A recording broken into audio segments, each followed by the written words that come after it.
You're listening to the Author Stories Podcast, bringing you the story behind the stories and the storytellers. Margaret White, Terry Brooks, Sheena Kamal, Matthew Quick, JT Ellison, Walt D. Williams, Brad Ford, Corey, Dr. O, Brandon Sanderson, Robin Mock, Ernest Klein, Jim Butcher, Sherwin Harris. Visit hankgarner.com for archives of all the shows. Today's guest is... Well, thanks for joining me again for the Author Stories Podcast, where I bring you the story behind the stories and the storytellers. Today, I'm super excited to have Fiona King Foster on the show with me today. She has an amazing new book that came out just a couple of days ago. It's called The Captive.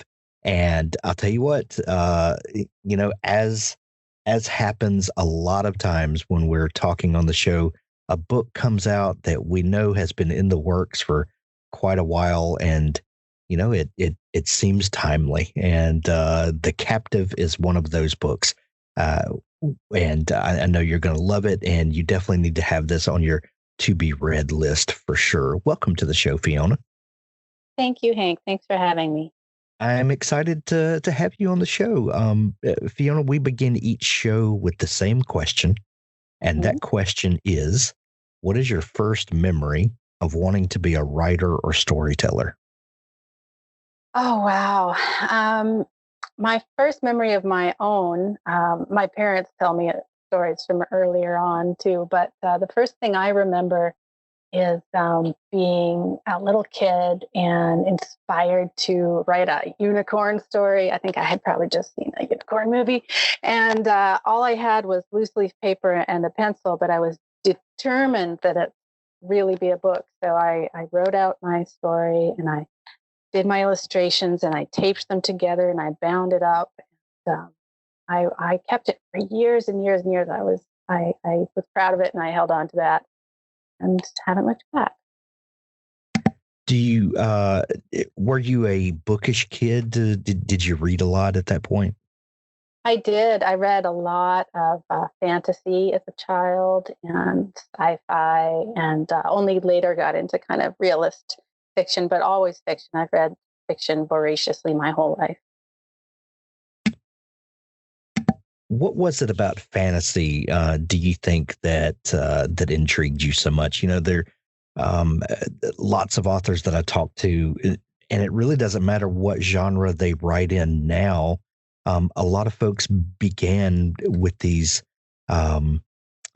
fantasy stories. What do you think it is that resonates so deeply across genres to all of us? I think that's an excellent question. I think maybe, I know for me, it had everything to do with magic and believing in magic of all kinds, and wanting that to be true so much, wanting it to be possible to kind of morph yourself and morph reality into all kinds of different exciting imaginary worlds.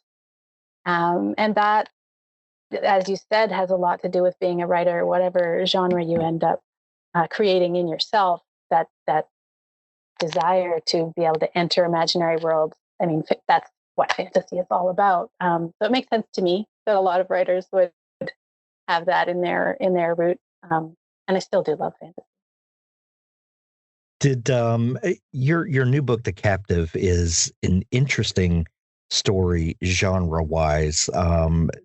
Can you trace the roots of this book to maybe other books that you were interested in, other writers who challenged you to think, about a dystopian land in some ways, but were there other authors that challenged you to think about the future in new ways?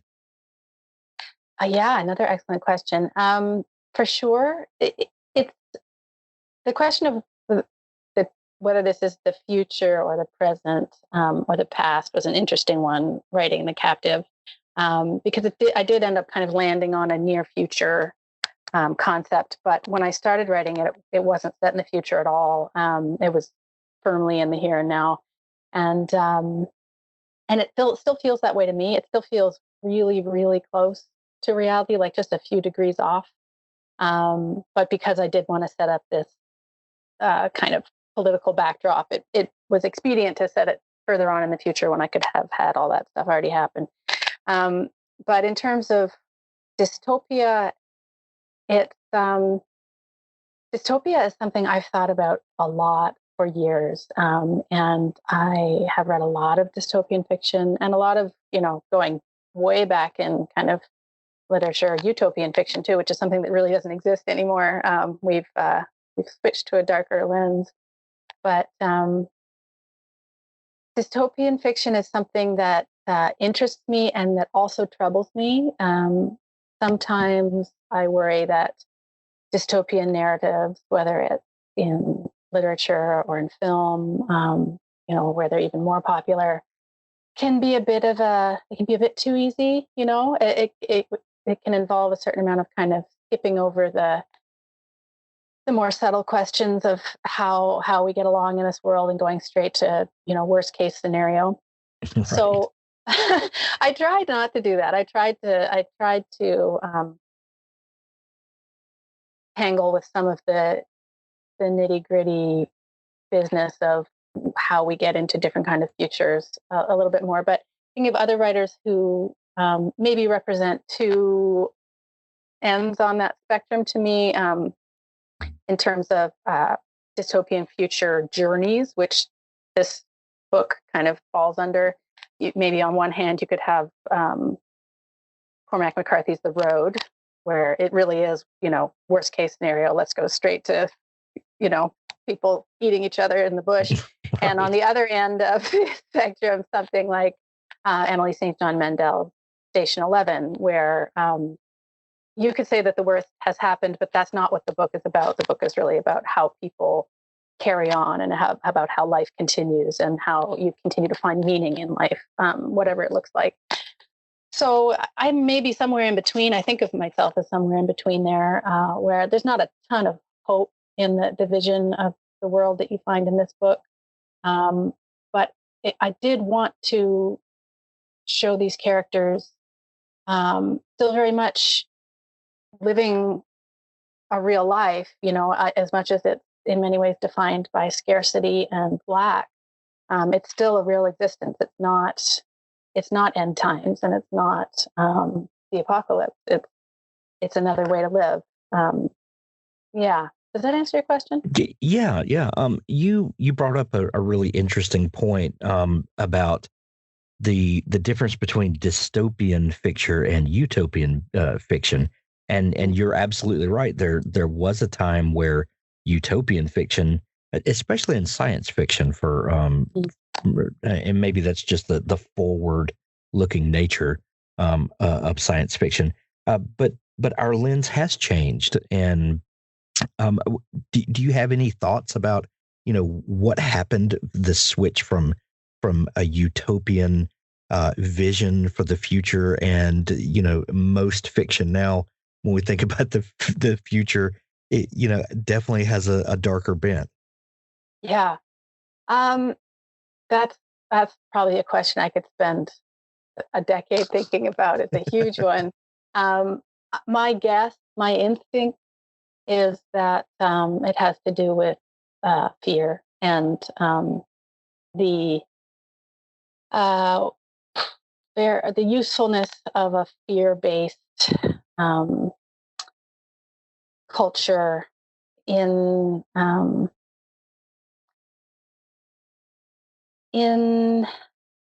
media, in capitalism. I think when people are afraid, they're less creative, they're less collaborative, and division is big business right now, and has been for some time, politically and economically. I think there's just a huge pressure on people to define themselves by what they're not and what they disagree with. And to me, maybe this seems like a tenuous connection, but to me, the aspects of dystopian fiction that I question and that I'm not totally comfortable with play into that. They play into that impulse to be afraid and to think of the worst case scenario and to, go straight to um, the darkest vision of what could happen if things don't go the way your team wants them to go. Does that make sense? Yeah, absolutely. Mm-hmm. You grew up in Canada, in rural Canada, is that right? Very rural, yeah. And something that especially people in the States don't really think about a lot is most of Canada is very rural, with the exception of a few fairly large cities. Most of Canada is just kind of wild, unsettled land. What was it like to grow up in a place like that? It was great, to be honest. It was, I had a lot of freedom to roam and to figure things out for myself. And I'm really grateful for that. I don't live there now. I do live in a big city, and I'm raising my kids in a big city, which is very, very stark contrast to how I grew up, and comes with a different set of challenges. But growing up where I did, which is the kind of northeast of Ontario, um, was I think what you find in the captive, and not uncritically, is a connection between living rurally and thinking critically of kind of mainstream ideology. And that has a real dark side, as we're seeing now. And it has some really good things about it too. I think a lot of people on the fringe are drawn to living rurally, if they aren't just born there. A lot of people who choose to live rurally, who go to rural environments, which is what my parents did, do that because they want to do their own thing. And for a writer, that's a terrific kind of background, I think, because I really I did have to think for myself, and I did have to do for myself, and create my own vision of the world before I had a lot of contact with the world. And I value that. I think it may be unusual. Well, certainly, in terms of demographics, it's unusual. Most people don't grow up that way, but it's given me a lot that I that matters to me. Yeah, and it's interesting to see a book that doesn't necessarily make a value judgment on rural life versus city life, if you want to put it that way, or because there are good and bad aspects to that. Your critical thinking when you're all alone and you don't have the benefits of society that solve certain problems kind of naturally. There are very good things that come out of that. There's also something to be said about isolationism, and we could think about that as well. But you're not really making a value judgment on this. It's you're showing kind of all sides of what happens.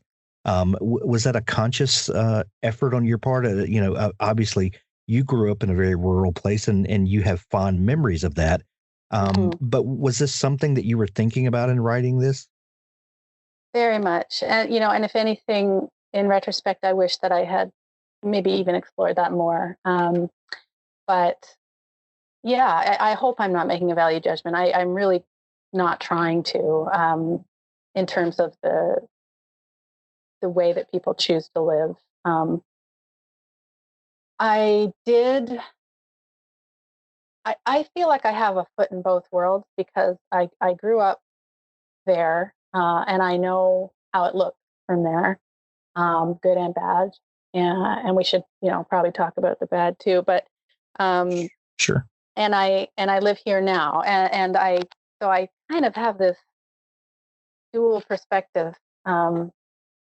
I live in an environment now and in a social circle in a world now where I hear how my peers in the city think of the people I grew up with and how they talk about them and the assumptions that get made. And I hear it from the other side too. When I'm home, I understand very clearly the assumptions that get made about people who live the way I do now. So, all to say, I can't make a value judgment. I just I'm both things, and Right.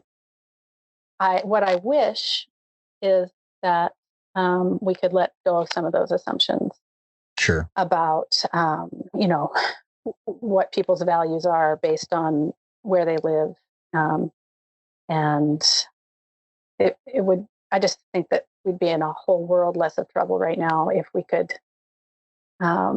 disconnect these bodies of assumptions about who people are and how they've got to vote and how they live and what they think of one another. It's sure not helping us. Right. This kind of polarization. So, all to say, I wanted to show people living in a way that is easy to see as dystopia and does have some really problematic things in terms of the politics going on in the countryside right now and Canada as well. But to point out that those are still lives, those are still people, and they're not just stereotypes. And Right. there's, what can I say? I think there's a lot of unspoken class politics that goes into when city people and country people talk about each other. And Right. and I'd like to pick that back a bit and try and see the human beings on the other side of the fence. Yeah, I think we would all be served better by trying to look at the people that that are involved and affected, because we're still talking about people. We just have a different outlook sometimes. Yeah.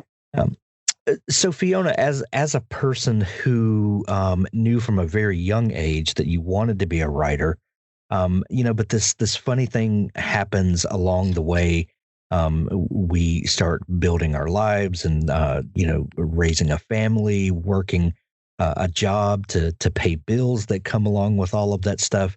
But invariably, somewhere along the way, this writing gene kicks in again and starts tugging at you. And, there's a story idea that creeps up that just won't let you go.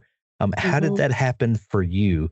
And is The Captive your first book that you've written, or are there desk drawer novels out there?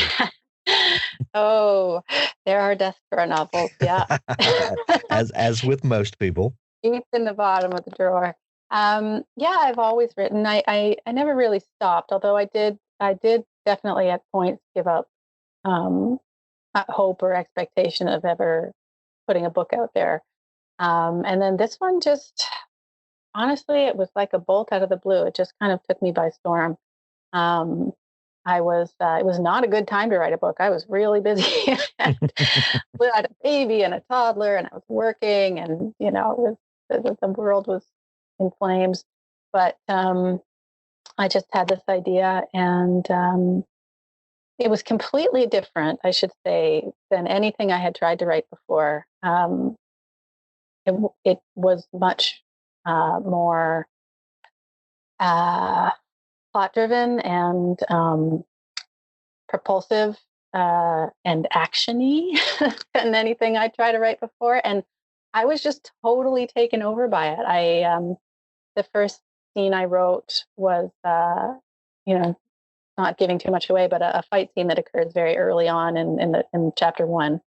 That was the first I sat down and wrote that scene, and it pretty much hasn't changed. And it just took off from there. I don't know. I just wanted to follow this journey and this adventure, and I was excited about writing it down and finding out what would happen, and that just carried me through somehow in a way that hadn't happened before.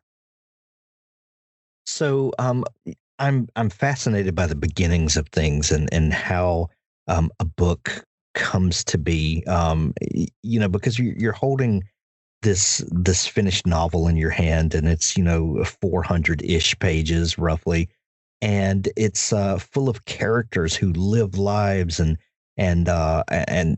scenarios that we just get lost in and feel like that we have gone on a journey with the author. And in the beginning there's nothing there, but the spark of an idea creates all of this. What was that spark, that first inkling, the first kernel of an idea that bloomed this book? I wish I could remember exactly what the piece was. There was a news piece that I read somewhere, and I've not been able to track it back down. It was kind of a nothing little mention in a newspaper or something.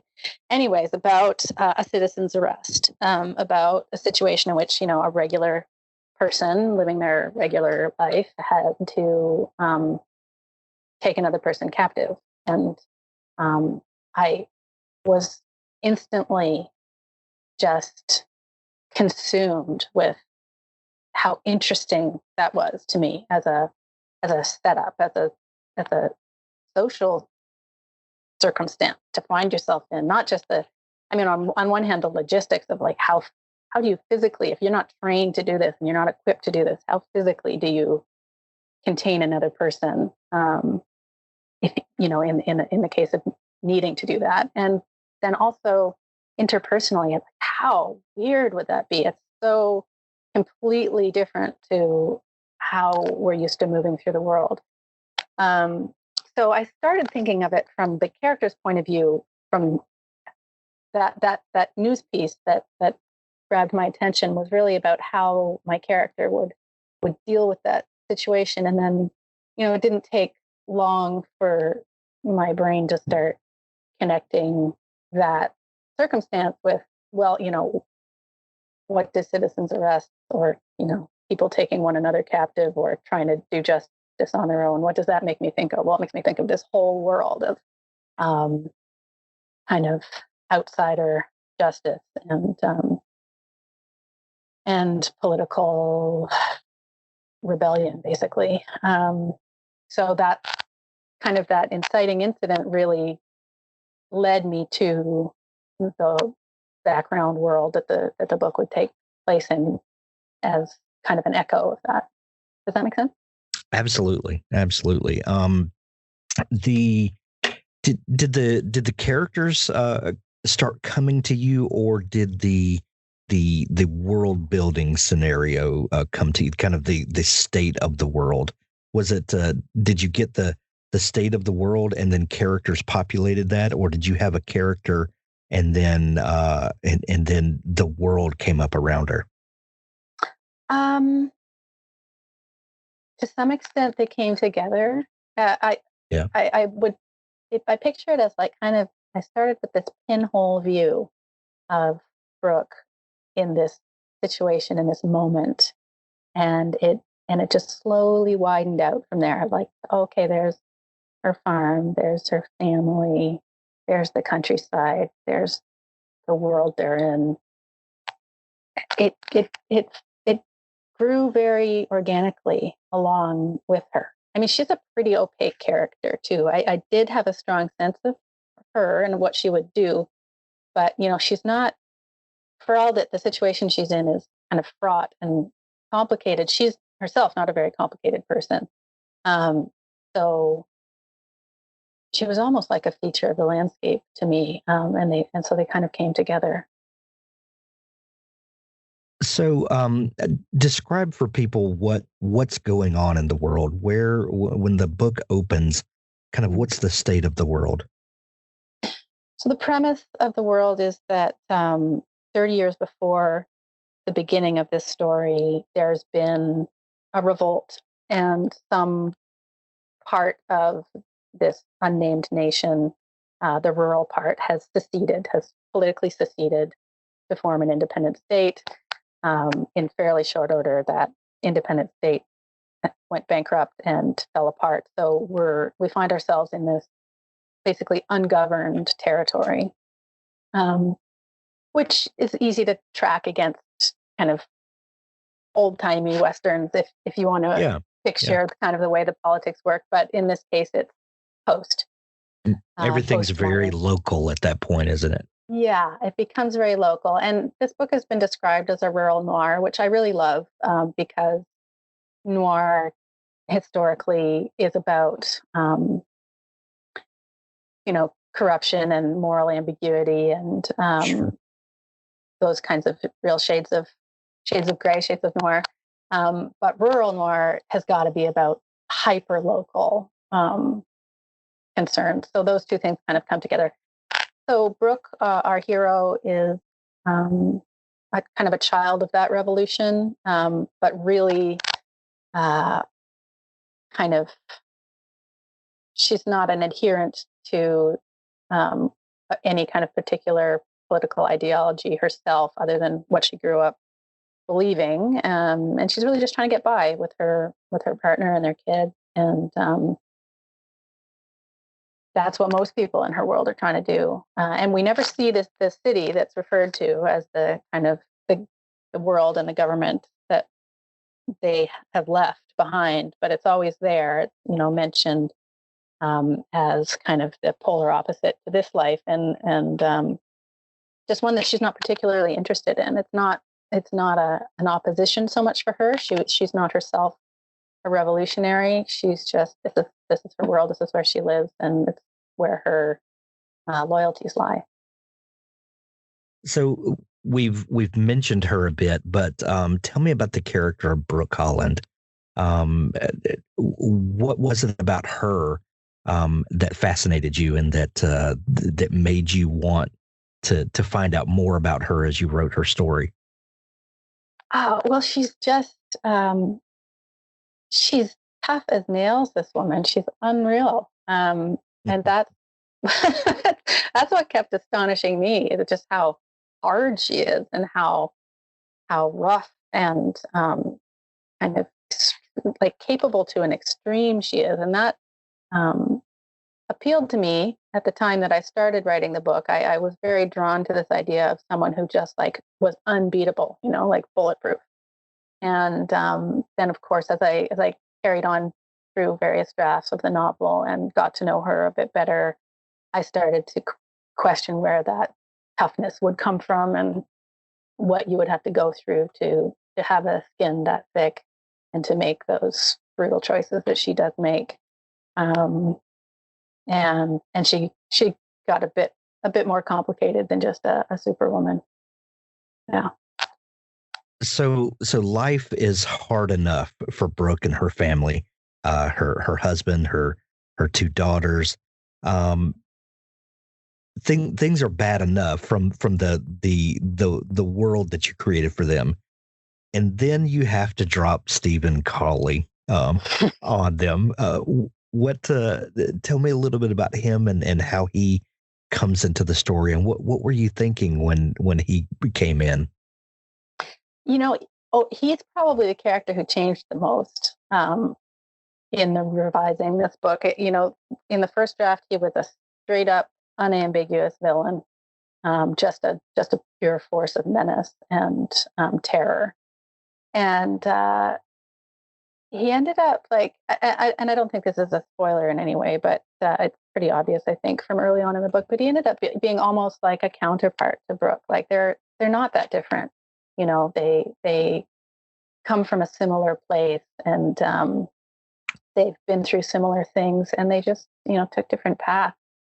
So I ended up feeling really sorry for him and having a lot of compassion for why he's such a messed up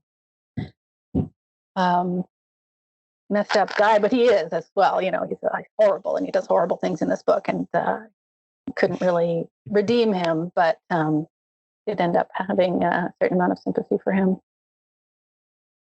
What was your favorite part to write in this book? And don't give away any spoilers. But at what point in this book were you the most energized and the story just came alive to you? Oh, absolutely. The action sequences. I just they wrote themselves. It was so much fun. And I had no idea that I'd never written action before. I just couldn't get enough of it. It's all I wanted to do. Love it. Well, the book is The Captive, and it is out available everywhere now. However you like to consume books, whether you like to hold the paper in your hand or, on your Kindle, and also an audiobook. I'm looking forward to the audiobook release of this. I know that when we're recording this, it's not out just yet, but after reading the pre-release PDF, I really can't wait to hear this come alive in audio. Yeah, Courtney Patterson did a fantastic job on the audiobook. Really, really great. Love it. Well, we're going to put links to where you can get all of the different formats of the book in the show notes of this episode. Fiona, if people are just learning about you and want to dig into all the great stuff that you do, where can they find you online? My website is FionaKingFoster.com. I'm on Twitter and Instagram, and love to hear from readers. Absolutely. We'll put links to your website in the show notes as well. The Captive, the brand new book by Fiona King Foster, is out everywhere now. Go grab a copy of this book. You won't regret it. I promise. Thank you so much for taking time to come on the show today, Fiona. Thank you, Hank. I appreciate it so much. Both Barrels Publishing is the brainchild of successful indie author James P. Sumner. He has self-published over 15 titles in the last 5 years and has over 800,000 downloads so far in his career, meaning he has a wealth of knowledge and experience to share with the indie publishing community. Knowing the struggles of the modern-day indie author as well as he does, he wanted to create a platform that would allow writers of any level to learn the ropes, navigate the pitfalls, and produce a professional novel without wasting time or money in the process. Both Barrels Publishing is the perfect one-stop shop for any indie author, combining James's expertise with his own team of editors and designers so you can help your novel realize its full potential and learn how to publish yourself. The purpose of Both Barrels Publishing is to help indie authors get their novels ready for publication without all the stress, hassle, and unnecessary expense. We want to make your lives easier, which is why we're giving you access to a top-notch team to publish your novels, along with a generous discount on their services. You can also work one-on-one with James to learn the intricacies of self-publishing. No hidden cost, no false promises. We simply want you to publish the best version of your novel. BothBarrelsPublishing.com.